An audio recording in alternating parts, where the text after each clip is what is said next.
Samantala, nakalabas na ng Philippine Area of Responsibility ang binabantayang sama ng panahon ng Pag-asa. Kumuha tayo ng update sa lagay ng panahon mula kay Denise Osorio live. Denise? Kenneth, kaninang madaling araw, isa ng bagyo at pinangalanang Lani, ang isang low-pressure area na matatagpuan sa kanlurang bahagi ng Northern Luzon. Bagamat nakalis na to ng Philippine Area of Responsibility, huling namataan ang sentro nito sa layong 345 kilometers kanluran ng Sinait, Ilocos Sur.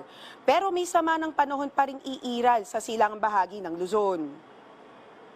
Yung tropical cyclone-like vortex, parang nga siyang low-pressure area, posibleng may bubuo somewhere dito sa may cloud clusters na to, pero yung movement niya going northward, dito sa may hilagang bahagi ng Philippines. Nananatili pa rin ang yellow rainfall warning sa Zambales at sa Bataan. Pero inaasahan na hihina na ang epekto ni Bagyong Lani at ng habagat. Light to moderate rains pa rin ang mararanasan sa Metro Manila at kabuuan ng Luzon. Pero inaasahang itong mag-i-improve by early next week. Paglilinaw ng Pag-asa, nagiging bagyo pa rin ang isang low pressure area kahit napapaalis na ng bansa.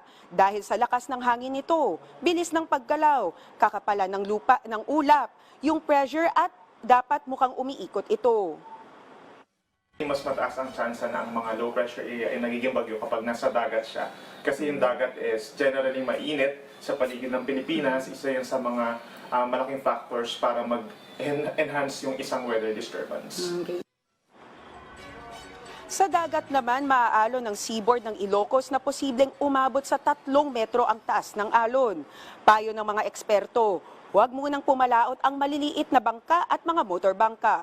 Katamtamang taas ng alon din ang mararanasan sa baybayin ng Cagayan, Isabela, Zambales at Bataan. Samantala, 3 dam ang kasalukuyang nakabukas dahil sa sobrang dami ng tubig ulan na bumuhos nitong mga nakaraang araw na dala ng habagat at noong low pressure area. Dahil dito, tumaas ng mabilisan, patuloy yung pagtaas ng level sa Ambuklao, Binga at Magat Reservoir. Kaya nagpasya na yung mga dam manager ng mga nasabing dam na magbawas na ng tubig. So makikita pa po natin kung gaano katagal pa yung magiging spilling operations depende sa magiging actual na ulan in the next few days.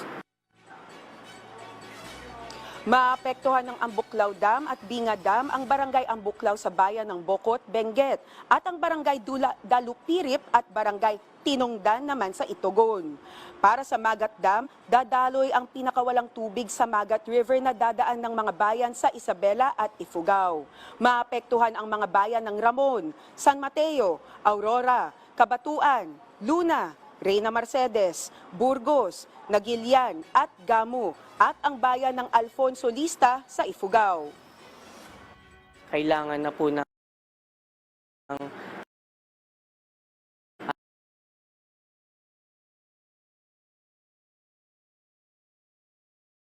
1,200 cubic meters per second. So medyo mataas po ito at posibleng magdulot ng mga flash floods.